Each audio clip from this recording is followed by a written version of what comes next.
Thank you. Let me take this opportunity, ladies and gentlemen, to welcome our Reverend Nananom, my own board chair, who doubles as Yahine for Otumfuo. Nananom, Adaroma Yamamo Akwawa. Okay, so let me do a brief introduction. Let's see who is here and who is on his way coming. Let me do it from the bottom. So, school hour, no me bodia. Na wasori na yaboy ensem amao. Na wasori ye boy ensem ye kan nyina wi a na ye nyina boy ensem ye 20. So ne di kan ye nya so Presby JHS ye nya so ha na wonderful they are here. St. Luke's RCJHS, St. Luke's, oh they are there.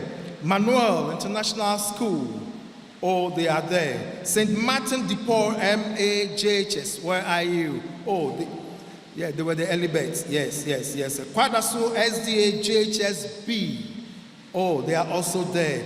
Hope and Faith Educational Center. Where are you? Hope and Faith. They are on their way coming. Bantama Church of Christ JHS. Oh, there they are. Belge Hopeland Educational Complex. Where are you? They are on their way coming. Bremen RCJHS. Bremen, where are you? Oh yes, beautifully clad, your white shirts, I love those ones. Mount Zion, Methodist JHS. Mount Zion, are you there? Yes. St. Louis Demonstration JHS. St. Louis, where are you? They are coming, they will come. Afuakwa Salem Educational Complex, are they in? They will be coming very soon. Okay, Bridge Montessori, Bridge. Okay, they are also there. Old Tafu SDA JHS, are they in? Yes, they are in. Yenchen Niasi Methodist JHS. Okay. Edukrom Mount St. Paul's RCJHS. Edukrom, thank you for coming. Fayasi DAJHS. Okay, all right. And then Threaded DAJHS. All right, those who are not here, we're still waiting for them. Let's give them a round of applause, ladies and gentlemen. Thank you for gracing the occasion for us. We also have respected dignitaries around. Let me quickly go through and then we'll see the next. We have Miss Joanna Kwashi Jr., Girls Officer, Metro Education. Okay, let's give her a round of applause. Madam, you are wonderful. Welcome to this program. You are welcome. We have George Nketia, HR Department. Okay, Mr. George, you are welcome. Ms. Doris Ofori, Director of Education, Echumakwa, please. All right, there she is. Thank you for coming. Mr. Enoch K. Japan, CISO, is he around representing, Mr. OK, there she is. Thank you. Mrs. Stella Edu, F&A. Well, okay, Madam, you are welcome. And then Mr. Thomas Kwame Boateng, okay, there he is. He is standing in for the Regional Director of Education. Say, you are welcome. Of course, all of you are really welcome. Wow, I have a daunting task this morning.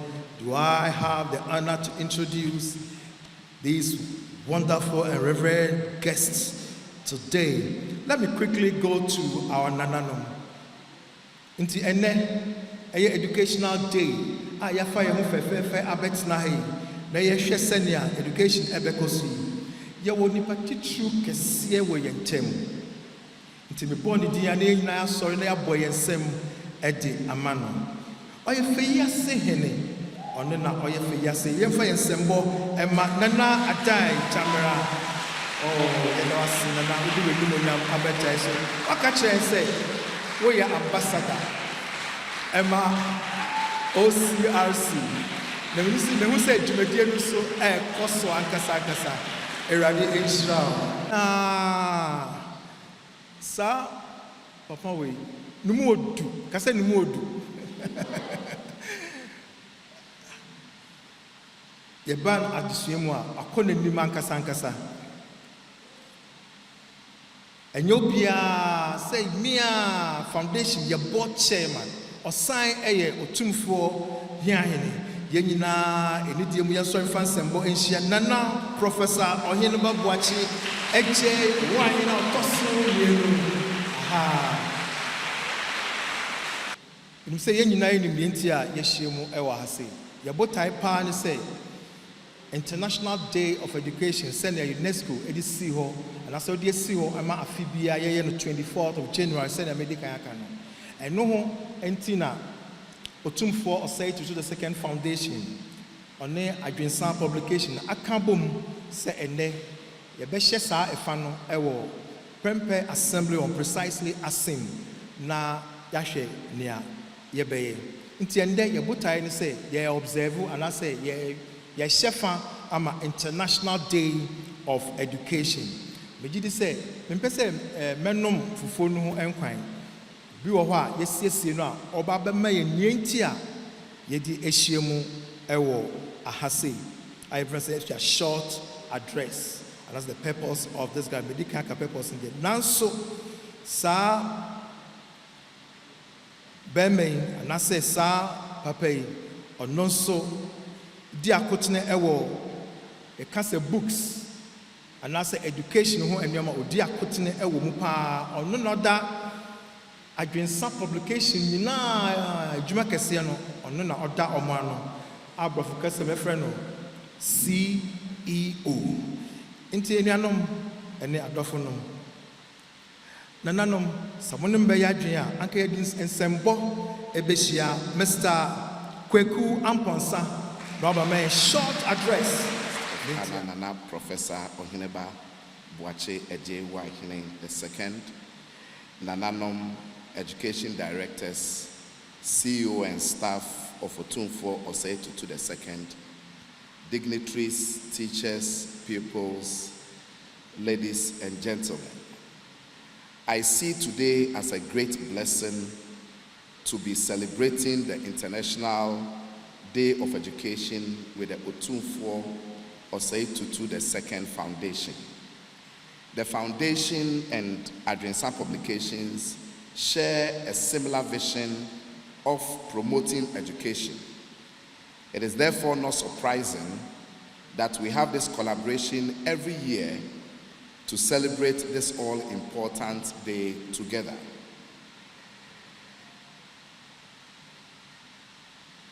Nana, special guest of honor, today's celebration is a day to remind us of the power of learning and the impact it has made or had on our lives.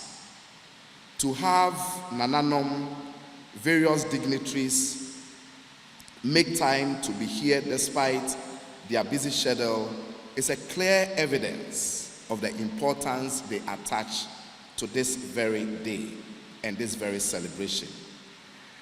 This morning, I woke up asking myself a very simple question. And this was the question: how will our world look like without education? If there was nothing like education, how will our world look like? It probably means that there will probably have been no schools. There would have been no professionals like teachers, doctors, education directors, lawyers, engineers, etc. You will therefore agree with me that education therefore is a powerful tool that brings development in a society. This key, you will understand, also is used to discovering passions and to make one become the best version of oneself. To you, my young brothers and sisters, students who are gathered here this morning, through education, you have the power to shape your future. You have the power to create positive change, to innovate, and to solve challenges that face our communities. As you learn, don't be timid. Be curious. Be brave. Be open-minded. If you are in class, ask questions. Don't just learn because you are going to write exams. If you are treating a subject and you are dealing with cases of sanitation in the environment, don't just learn the points, the problems, and solutions as if you are just going to write exams, but imbibe them in yourself. Ask relevant questions. Bring out even points which your textbooks have not spoken about. And that is the way we want to go in our education. Remember, education is not just about going to school. It's also about cultivating a love for learning that will stay with you for the rest of your lives. In today's world of automation, robots, AI, take advantage and learn more. Take note of this, my young brothers and sisters.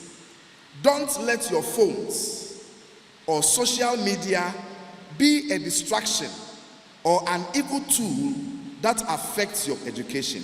Rather, use it positively.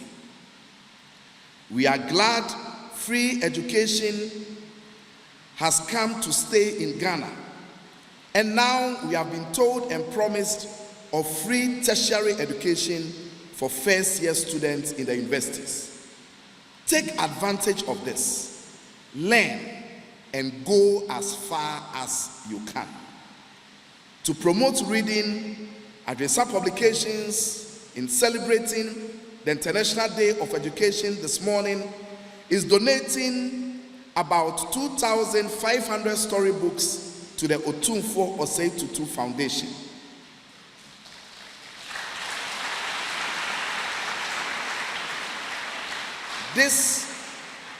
Thank you very much. This is to help support her efforts in promoting reading here in the Ashanti region. Nana, special guest of honor, Nananom, education directors, teachers, ladies and gentlemen. In conclusion, as we celebrate education today, let's make learning fun, exciting, and accessible to all. Thank you and happy International Day of Education. Thank you for waiting for me. So I have Mr. Thomas Kwame Boateng, who is standing in for the Regional Educational Director, to be precise. The director, he's the Deputy Regional Director of Education in Ashanti region, and he's standing in for the Regional Educational Director. Let's give him a round of applause as he mounts. Oh, Bowensem Mindu Hasi. Aha, I like this one. I like this one. I like this one. Thank you, Mr. The Bible says that this is the day that the Lord has made, and you and I, we ought to rejoice and be glad in it. I read this speech on behalf of the Regional Director of Education, Dr. William Kwame Amankrapia. Nana Chairman, the representative of His Majesty Otumfuo II Asantehene, not long ago a protocol was established, and I want to associate myself with it. It is with great honor and privilege that I address this gathering on the occasion of the International Day of Education under the auspices of the Otumfuo Osei Tutu II Foundation.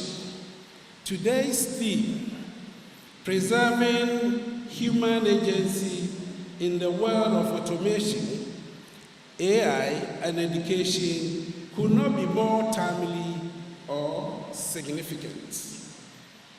We are at the crossroad in human history where the acceleration of integration of automation and artificial intelligence, into brackets AI, is reshaping every facet of our lives, including how we teach, learn, and engage with the world. This transformation holds incredible promise, but it's also a challenge to us to ensure that humanity remains at the center of all progress. Nana Chair, ladies and gentlemen, education has always been the bedrock of human development. It is through education that we cultivate critical thinking, empathy, and the ability to adapt to the changing circumstances. As AI takes on tasks that once required human labor, we must prepare a generation not only to coexist with these technologies, but also to master them and in a way that enhance human creativity and decision making. Human agency is the power to shape our own lives, and communities must be safeguarded. To do so, we must prioritize the following three things. 1, equity in access to technology. Every child, regardless of their background, must have access to the tools and skills needed to thrive in AI-driven world. 2, cultivation of ethical awareness. AI systems are not only ethical as values embedded in their design. Educating students in ethics, cultural diversity, and empathy will require that technologies they created and use reflect the best of the humanities. And then the last one is a promotion of lifelong learning. In the world where automation is continuously evolving, education cannot end with formal schooling. A commitment to lifelong learning will empower the individual to stay relevant and engaged. Nana Chair, resources allocated to programs that integrate technology into traditional educational system, you are setting a standard for how education system can remain relevant without compromising the human spirit. Ladies and gentlemen, as we commemorate the International Day of Education, let us remember that technology should serve humanity and not to replace it. Let us commit ourselves to the policies and practices that amplify human potential, nurture creativity, and prioritize values that connect us to one another. Together, we can ensure that automation and AI do not diminish human agencies, but instead become tools that empowers us to build more inclusive, equitable, and passionate world. May we all rise to this challenge and fulfill our shared responsibility to preserve the essence of humanity in the age of automation. Thank you, and God bless you all.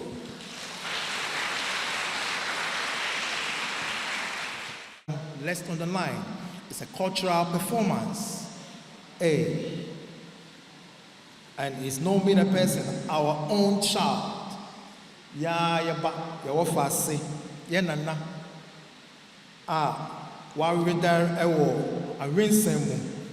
ɛna ɔde ɛbrɛ ɔkɔ Mercy DHS a ɛwɔ Boama no ma yɛfa nsɛmbɔ nhyia yɛwɔ Fasi na ɔmmɛka na rensɛm ɛnkyerɛ yɛn.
Otumfuo na mekasi na nsabo apanya sani India efra wotuma.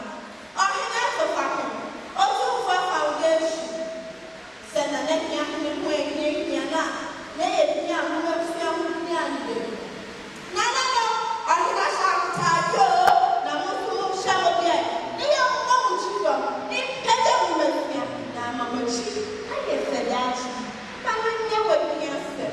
Eye mo mafia ma abofoma ni ehia foma snap to die eya mo bafia na ma na abofra dada achi o ma papa wa ma o ma yi kutu oja won daju eye o ma ba bia su de se o ma ye hwima no mo bafia pa na wo de ashisho o ma yi ama na ye da achi papa ama o ma yi aye fe ma na nya wo hia se kai se we nya pratuo enya ama me se lewo ehia se me drama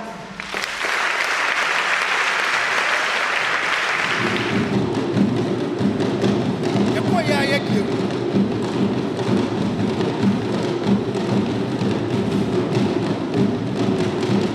ya ehia ji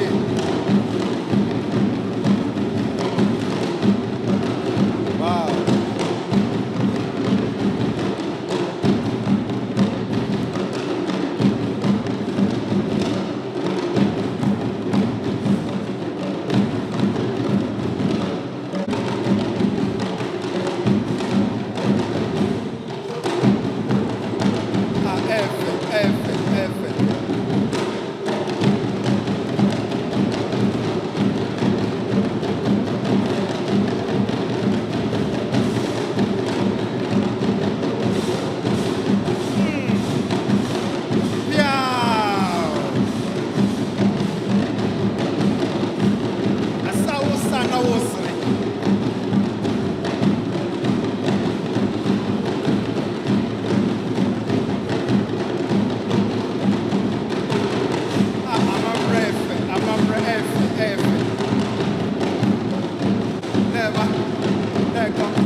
Ladies and gentlemen, we are almost there. We are there, and we are also there. With a standing ovation, as usual, ladies and gentlemen, let's give honor to whom honor is due. As I invite our guests of honor, no meaner person than my own board chairman, and who doubles as Yahine of Asante Hine, Nana Professor Ohineba Boachi Eje Wahine II, to give us a special address. Let's give it to him. Manum Bruha answer. Wait till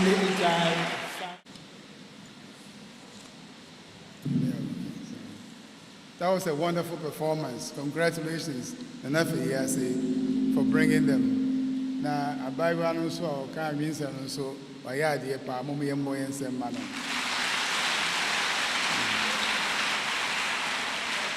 Nijidi said, or the book actually, now NCB, I don't know, radio and TV. So, Nanafe Yase, the representative of the Ashanti Regional Director of Education, Mr. Kweku Amponsa, CEO of Ajinkra, Mr. Kwam Boatin, the other way around. Mr. Kwam Boatin is the representative of the Regional Director of Education, and Mr. Kweku Amponsa, CEO of Ajinkra. Directors present, teachers and students, friends from the media, distinguished guests, ladies and gentlemen. It is with great honor that Otumfuo to the Second Foundation, in collaboration with Agensa Publications, joins the global community today to mark the International Day of Education 2025 under the theme, Preserving Human Agency in a World of Automation. It may look like two different thoughts, but they are actually intertwined. As we celebrate this International Day, it is also a moment to reaffirm our commitment to ensuring inclusive and equitable education for all, which is in alignment with the Sustainable Development Goal 3, Quality Education for All, by 2030. We have to reflect on the transformative power of education and the shared responsibilities we bear in shaping a better future for humanity. This theme, preserving human agency in a world of automation, brings to very sharp focus one of the most pressing challenges of our time. When I say pressing challenges, a simple example is, how many of you remember your telephone number? A few hands have gone up. How many of you remember your best friend's telephone number? A few. Well, 10 years ago, everybody remembered their telephone number and their best friend's telephone number. If I have to look up my wife's telephone number, sometimes I have to Google it. And that's not good. We are getting rid of human agency. That's what this theme is all about. We cannot let machines replace us. So, automation and artificial intelligence are rapidly redefining how we live, work, and learn. From self-driving cars, intelligent tutoring systems, technological advancements are reshaping industries and offering unprecedented opportunities. Yet they also pose profound questions about humanity, values, and future. If you go to the United States right now, I can program my lights from here. I can turn them on and off. I can turn on the alarm on and off from here. I can turn off the heater from here. It is good because a burglar goes there, I know right here. But the people there also have to be present to be able to manage the system. So the answer to preserving this, ensure that machines grow smarter, as machines grow smarter, human agency remains central. And how do we prepare learners not only to navigate but to lead in an automated world? Human agency and automation. The answer lies in education. So we're back to square one, education. The choice of this theme is not coincidental. Artificial intelligence holds immense potential to revolutionize education, but its implementation must be guided by ethical principles. The UNESCO Director General, Audrey Azoulay, stated, for artificial intelligence to reach its full potential, this technology must complement the human and social dimensions of learning rather than replace them. It must become a tool in the service of teachers and pupils, with the main objective being their autonomy and well-being. United Nations Education Committee, UNESCO, also advocates for education that transcends technical skills, while proficiency in science, technology, mathematics, which we now call STEM, is essential. We must also prioritize the humanities and social sciences.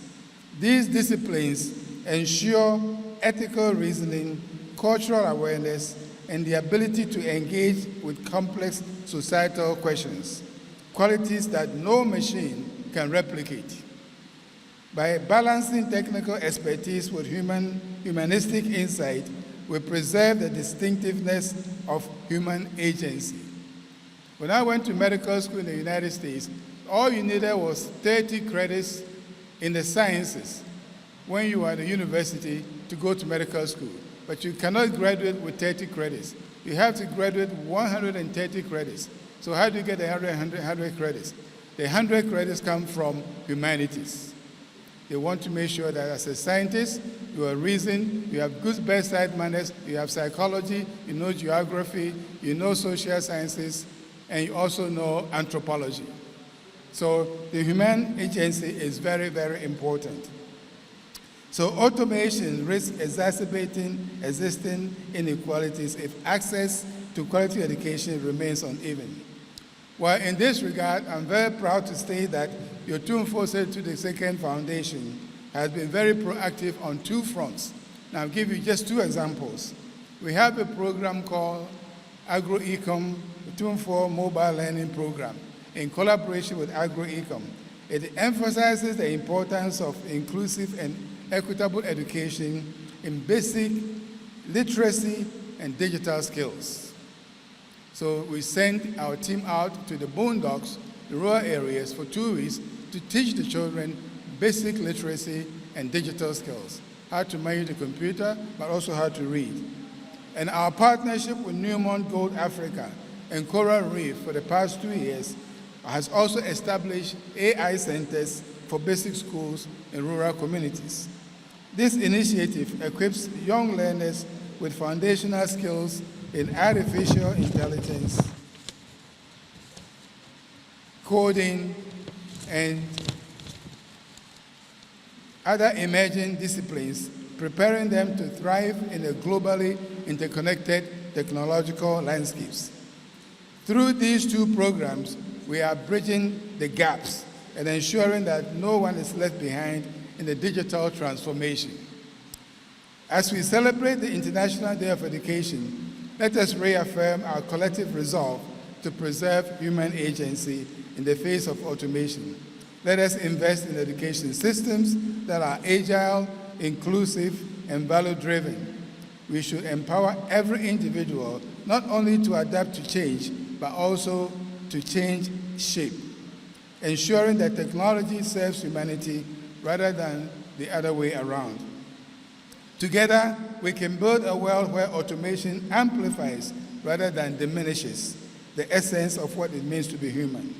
The Otumfuo to the Second Foundation extends its deepest gratitude to Adwensa Publications and all of our partners and sponsors who remain committed to His Majesty's social development agenda. Your unwavering dedication has been instrumental in advancing vision that has defined the past 22 years of His Majesty's reign. Long live Otumfuo II. Long live Asanteman. Long live Ghana. And God bless our students, our pupils, and our parents. Thank you very much.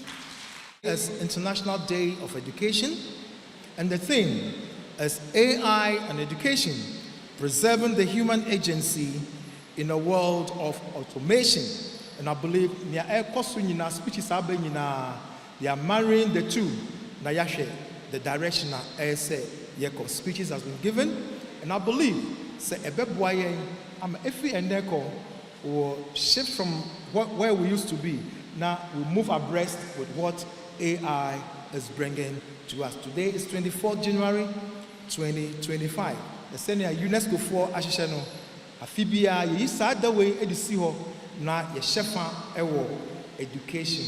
And no ene Otumfuo say to the second foundation, and Adriansa publications, omo akampum say ye shefa na ye de ache ni so afenso ye chere nkrofo kwan ya fa so a ye be education na emra AI ebe and say AI with automation no kwan ye be fa so a ye be na ye fefefe so that we will not be lost in what technology is bringing to us.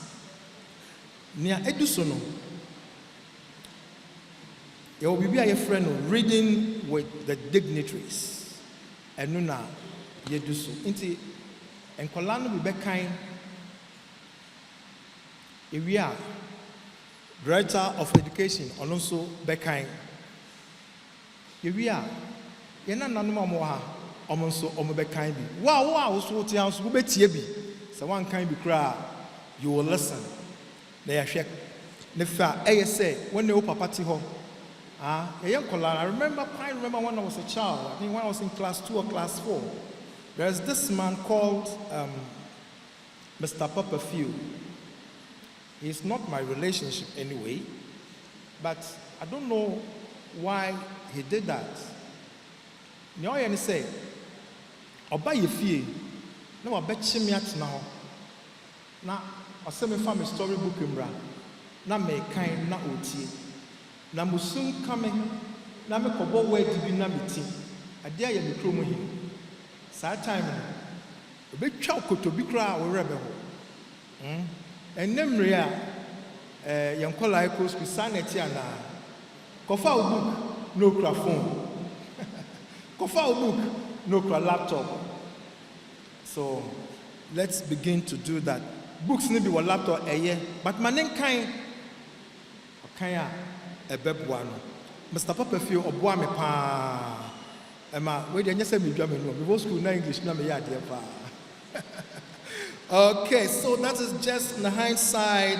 So ladies and gentlemen, we have 3 schools to read first. Please, are the books ready? Are the books ready? Are the students ready to read? For all of us to listen.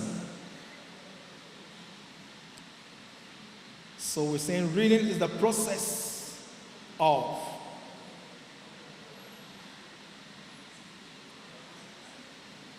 okay, so let's call the first school to read St. Luke, RCJHS. Well, let's give a round of applause, ladies and gentlemen. RCJHS.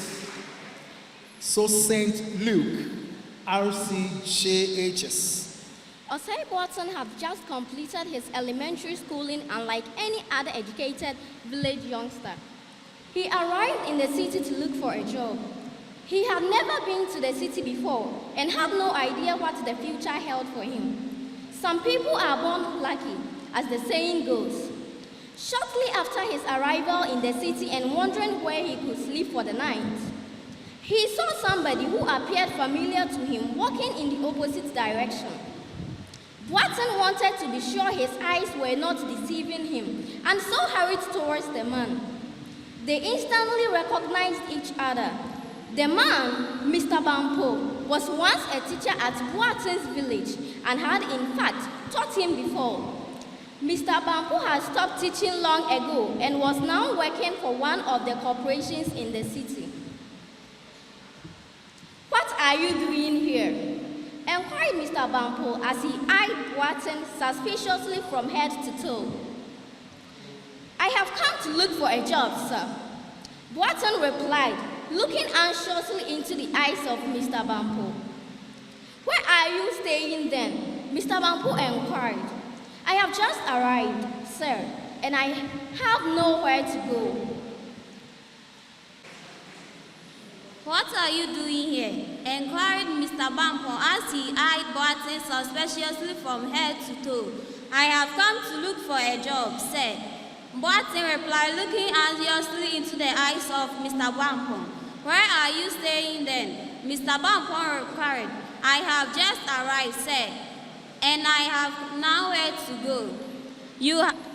You boys are crazy. You just got on a lorry and came down to the city without first trying to establish any contact. Where you are going from here?" Mr. Bampo asked Boateng, who was gazing hard on the ground and kicking about the pebbles at his feet.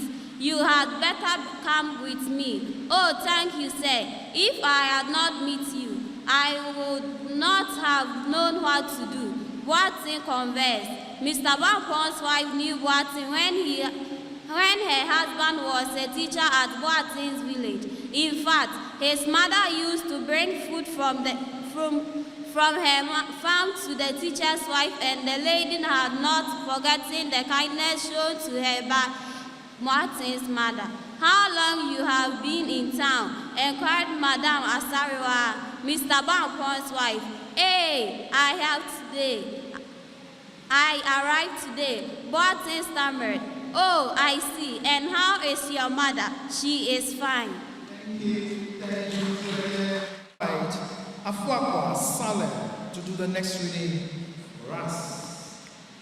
Mr. Bampo explained to his wife that he met Boateng near the lorry station and he had told him that he had just arrived and had nowhere to go.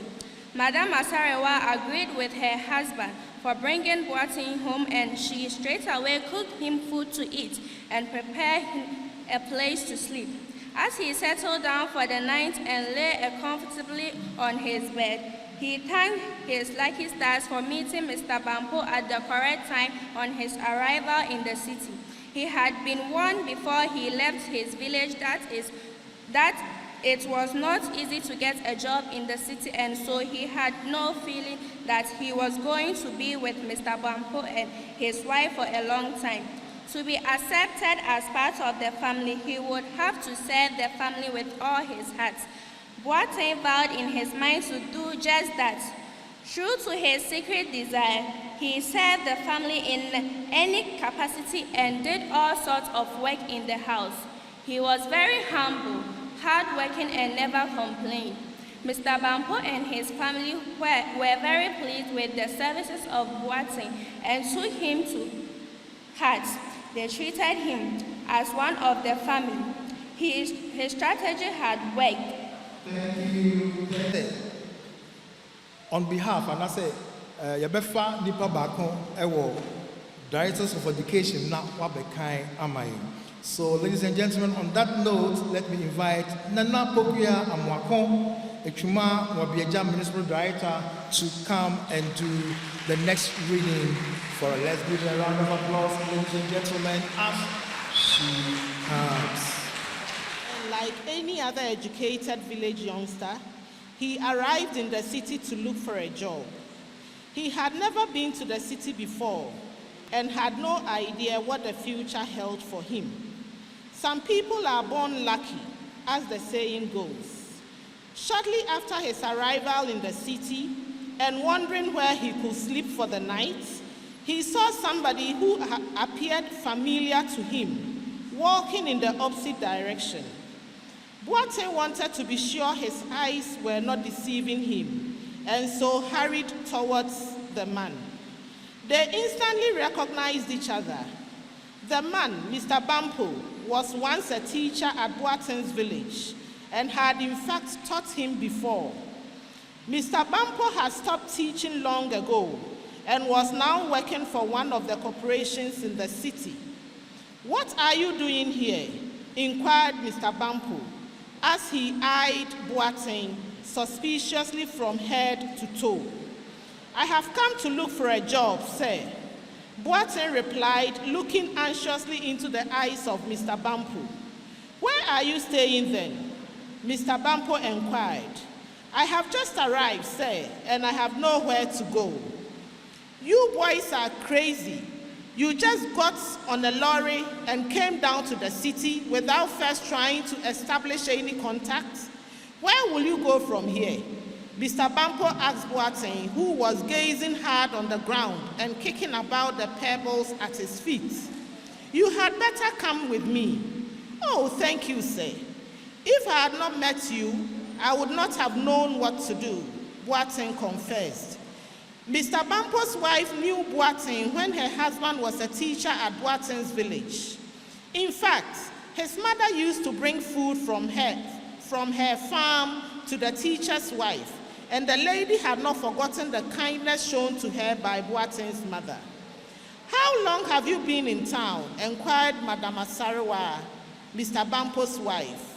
I arrived today, Boateng stammered. Oh, I see. And how is your mother? She is fine. Mr. Bampo explained to his wife that he met Boateng near the lorry station, and he had told him that he had just arrived and had nowhere to go. Madame Asariwa agreed with her husband for bringing Boateng home, and she straight away cooked him food to eat and prepared him a place to sleep. As he settled down for the night and lay comfortably on his bed, he thanked his lucky stars for meeting Mr. Bampo at the correct time on his arrival in the city. He had been warned before he left his village that it was not easy to get a job in the city, and so he had the feeling that he was going to be with Mr. Bampo and his wife for a long time. To be accepted as part of the family, he would have to serve the family with all his heart. Boateng vowed in his mind to do just that. True to his secret desire, he served the family in any capacity and did all sorts of work in the house. He was very humble, hardworking, and never complained. Mr. Bampo and his family were very pleased with the services of Boateng and took him to heart. They treated him as one of the family. His strategy had worked.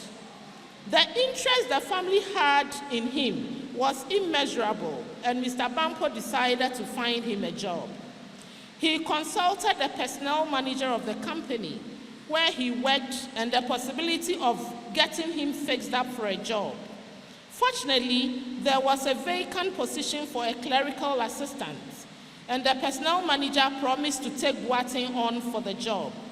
He could not believe his ears when the news was given to him.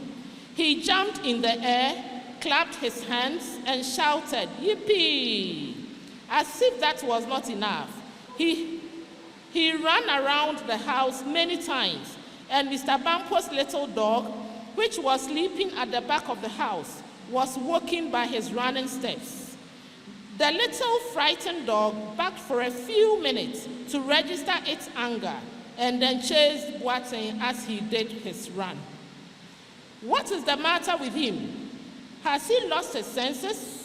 An old woman who was passing by and had stopped to watch Boateng run many times around the building remarked. On the day of the interview, he put on his white shorts, white shirts, and white canvas shoes. It remained only a racket to leave no one in doubt that he was going for a lawn tennis match. He joined the office car, which picks Mr. Bampo every morning. When they got to the office, Mr. Bampo took Boateng to the secretary of the personnel manager. He then asked the secretary to show Boateng his, that's Mr. Boateng's office, after the interview. We move ahead. Let me remind you, we are doing International Day of Education, and it is precisely at Premier Assembly Hall at ASEM. And the theme is AI and Education, Preserving the Human Agency in a World of Automation.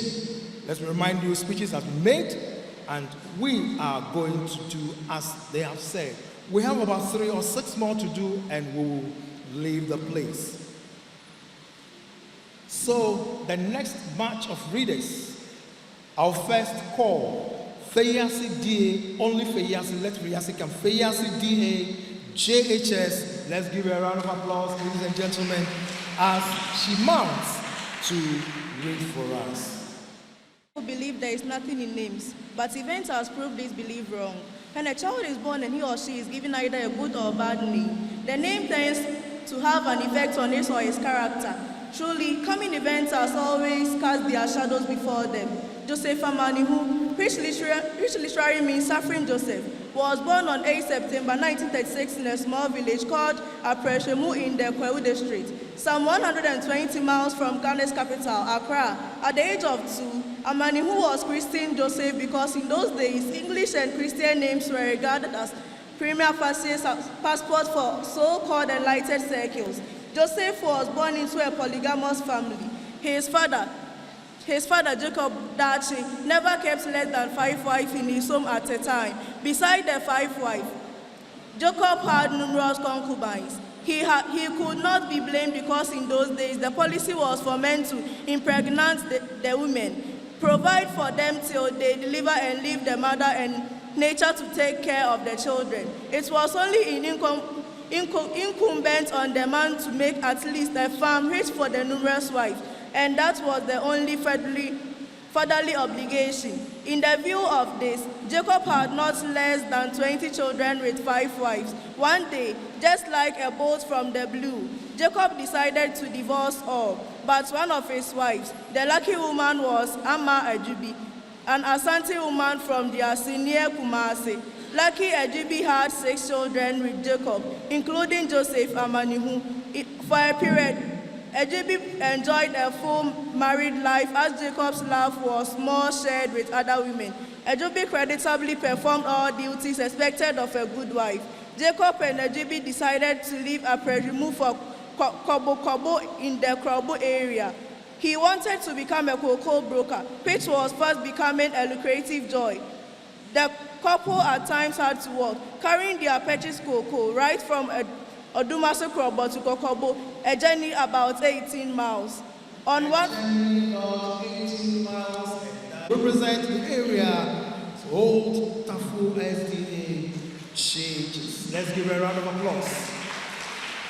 A mishap happened which eventually led to the collapse of Ajubi's marriage. One fateful evening, the couple, on their way home from Manyakono, were attacked by 2 strongly built Moshi laborers. After robbing the couple of their earnings and property, the 2 Moshi men decided to crown their good day by raping Ajubi. Pathetically, Jacob was bound and made to witness the sight of the 2 men assaulting his wife in turns. Old Jacob had the rude shock of his life as he stood in bounds whilst Ajubi was wallowing in pain. Unwittingly, old Jacob felt his pride had been hurt, for his wife had been fooled by ordinary farm laborers. From then on, his love for Ajubi began to wane. He was almost all the time at the throat of Ajubi at the slightest provocation. Life for Ajubi became gloomy, and she always wondered why her husband had developed such a capricious temper which all the time flared up at the slightest provocation. The situation became unbearable for Ajubi when her husband, very characteristic of him, fell head over heels in love with a fair-colored woman from Uarua in the Volta region. Jacob was madly in love, and it seemed his insatiable affinity for fair-colored girls had come to a glorious end. In no time, the woman from Uarua, by name Davi Apesika, became the mistress of Jacob's house, and good old Ajubi was given the sack. Ajubi took 3 of her young children with her, including Joseph, leaving the remaining 3 with Jacob Dachi, and came to settle at Antua in the Agona Kabre constituency. As the saying goes, there is no armor against fate, and it is verified truism that misfortunes never come in singles, but in multiples. Now divorced, Ajubi took to selling fruit and other ways she could lay hands on to have life go on. Unfortunately for her, at that nick of time, Tigari had been introduced into Antua district in Kwewu. The Otumfuo high priest was Kwewu Kune. He was highly reverenced and could perform lots of wonders. Kwewu Kune was an expert as far as administering herbs to the sick was concerned. He combined his natural endowments with deceit and became very popular in the Asante area. Many people flocked to him to listen to their faith and to be cured of their various diseases. He engaged the services of some young men, especially drunkards, who sought information about wealthy people and anybody he wanted to victimize. After gathering such information, the people were summoned to his court and the happenings in their lives were revealed to them. On hearing such revelations, the culprits became flabbergasted and competition, ladies and gentlemen, times and seasons will tell. But hey, we are not going to do that. This is just reading with a dignitary. So let me quickly call Belch Hopeland Educational Complex. Is that it? Okay, let's give a round of applause as she reads. And parted with almost everything demanded to avert a calamity. The worst victims of Kune's intrigues were women, both married and unmarried. Women branded as witches were. This made them almost mad and voiced out anything that came into their minds. One woman once claimed she contributed a lot to the killing of Jesus Christ and took part in Jesus' delicious meat. Ajubi joined this court, and after persistently refusing to marry Otumfuo, as the word marriage tasted sour in her mouth, she unknowingly drank Kune's concoction and was branded a witch. After persistently refusing to come out with one statement, 2 of her children miraculously died, confirming the witchcraft of Ajubi. Ajubi never recovered from this second mental torture until she died, unjustly branded as a witch, leaving her only son, Joseph Amanihun, to face the wicked world. After the death of Ajubi, Joe, as Joseph was affectionately called, was sent back to his father, who had settled with his new wife at Eninam. Jacob, the cocoa broker, had then become a wood contractor, felling trees for timber contractors and charcoal dealers. Joe was put in the care of Davy, who by then had not given birth to any child. Davy took Joe and handed him like a dog or a cuaba to help her have their own child. She treated Joe nicely and did all that loving mothers would do for their own children. She never traveled to the cities without taking Joe along and buying him anything he asked for. Everybody within the locality mistook Joe to be the only son of Davy, hence the pampering. Joe became swollen-headed and childishly thought he was in paradise, forgetting that no situation was permanent. Incidentally, Jacob Dachi was making a lot of money from his new job and was so much absorbed in the job that he seldom stayed in the house, as he spent almost 14 hours of the day in the bush. This in effect meant that Davy was in full control of the house. As time went on, Davy realized that Joe had not been a good dog to help her have a child and took to consulting fetish priests almost throughout the country. One of such trips took her to Atwabu in the Inzema area, where she was told that she would never have a child so long as Joe Amanihun lived. On hearing this, Davy became mad with rage and swore to get rid of Joe at all costs. Unfortunately, Lucky was not on her side. In all the nefarious acts, fate seemed to not favor her, with Providence sternly checking her. During the late 40s and early 50s, there were no petrol stations, so all that transport owners did was to buy drums of petrol and keep them in some small rooms. Jacob had one of such rooms where he kept his petrol to supply the truck, which carted the logs and the firewood. My own, who is also an ambassador for OCRC. As a matter of fact, his inputs as far as our programs are concerned is very, very huge. Very huge. It's no meaner person than my own anchorman and the chief of Feyase, Nana Adai Jamira, as he takes his turn to read for us. Open your ears with rapt attention and listen to. Many people believe there's nothing in names, but events have proved this belief wrong. When a child is born, he or she is given either a good name or a bad name. The name turns to have an effect on his or her character. Truly, coming events always cast their shadows before them. Joseph Amanihun, which literally means suffering Joseph, was born on 8th September 1936 in a small village called Aprehim in the Kwo district, some 120 miles from Ghana's capital, Accra.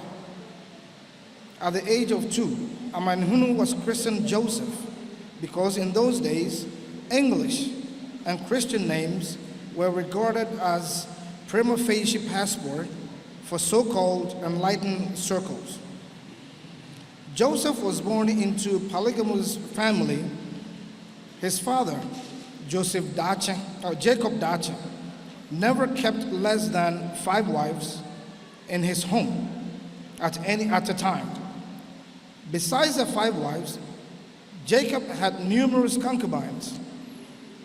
He could not be blamed because in those days, the policy was for the men to impregnate the women, provide for them till they deliver, and leave the mother and nature to take care of the children.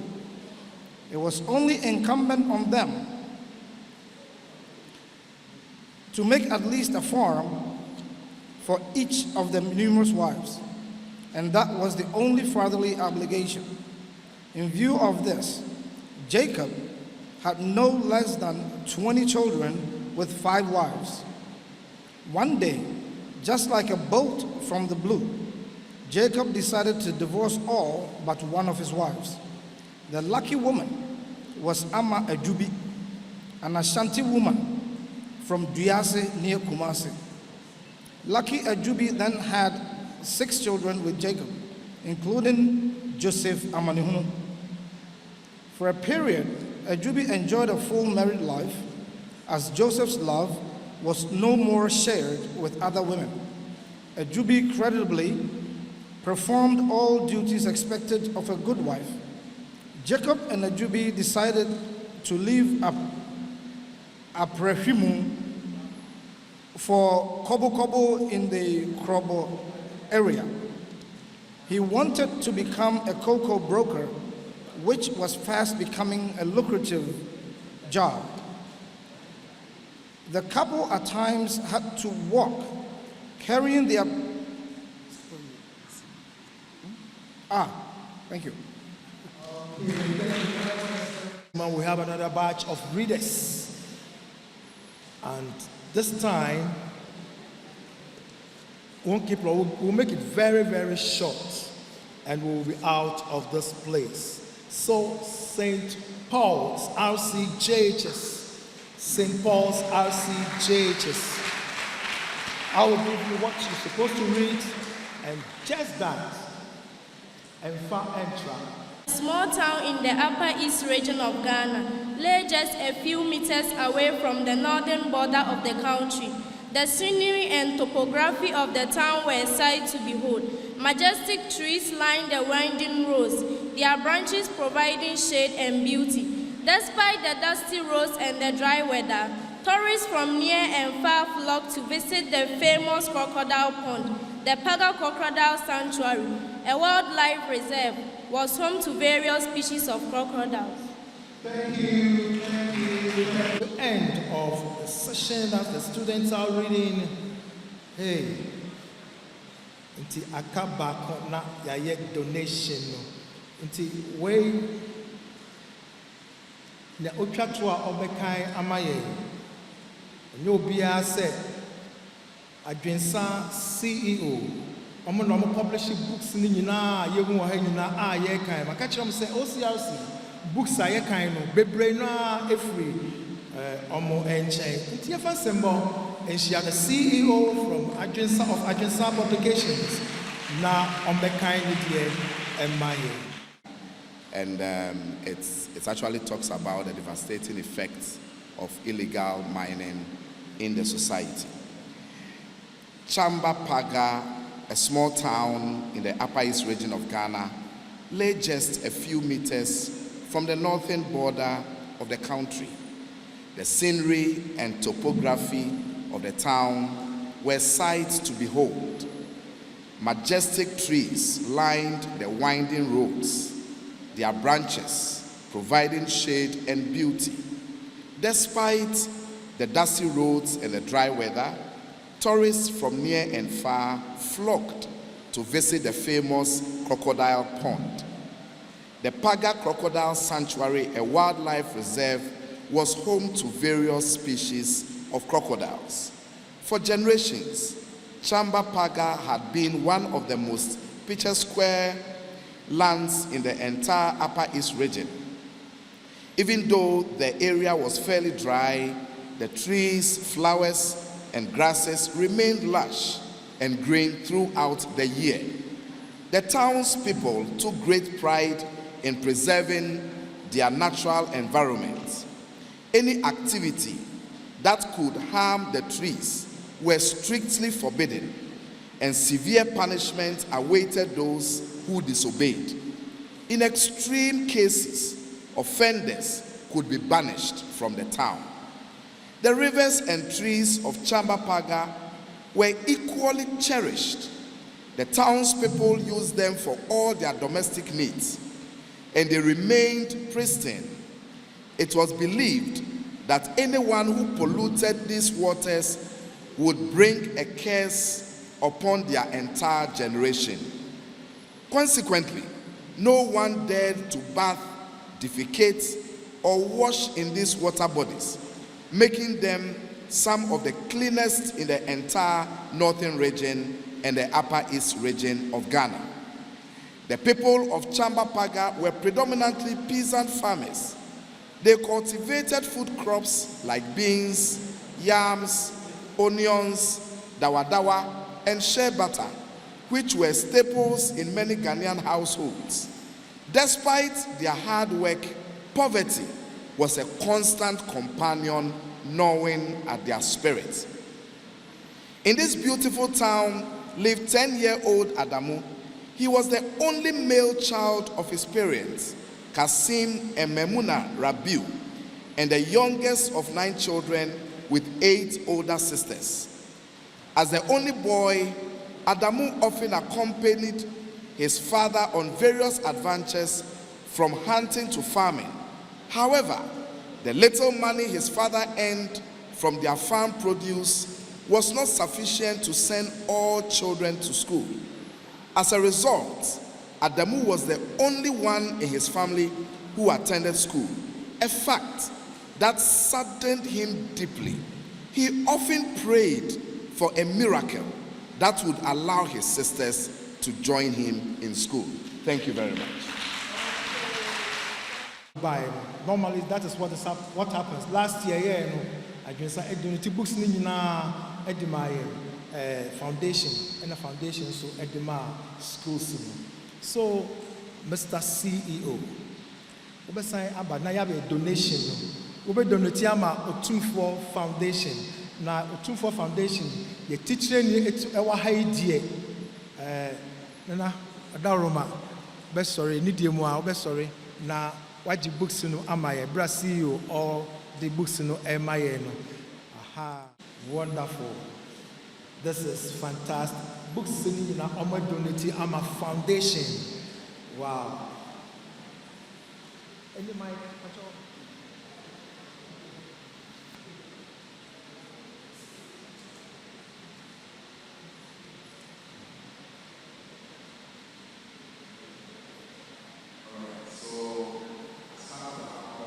Social responsibility and knowing very well what the Otumfuo Foundation stands for. We at Pakistan Foundation donate all the historians to support the efforts of the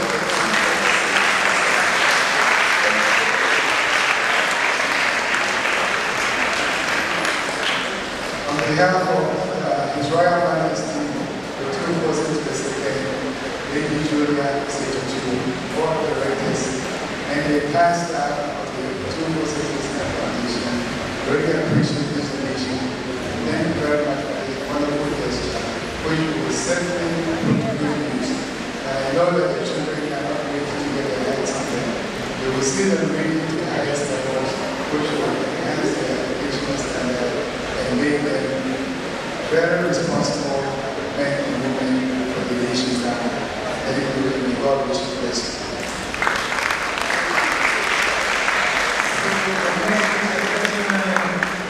Foundation connect the schools and ask the directors to stand in for the schools to receive from Otumfuo Foundation. It's in Otumfuo Foundation, who's in the schools. The president directors who say, to announce foundation relating to the schools, standing with the schools as directors.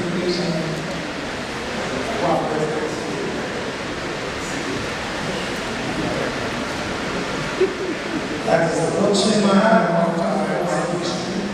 We are integrating this to the education directorate so that we will be distributed to all the schools in the Ashanti region.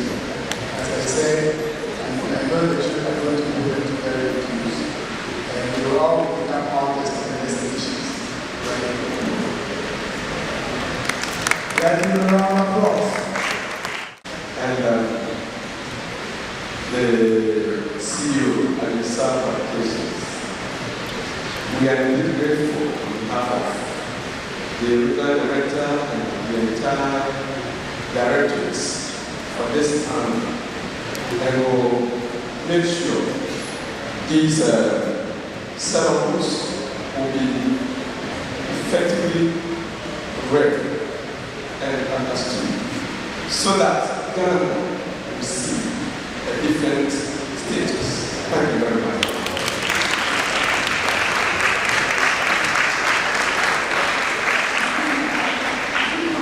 Okay, thank you, Nana. Thank you, Nana. Thank you, Nana. Thank you so much.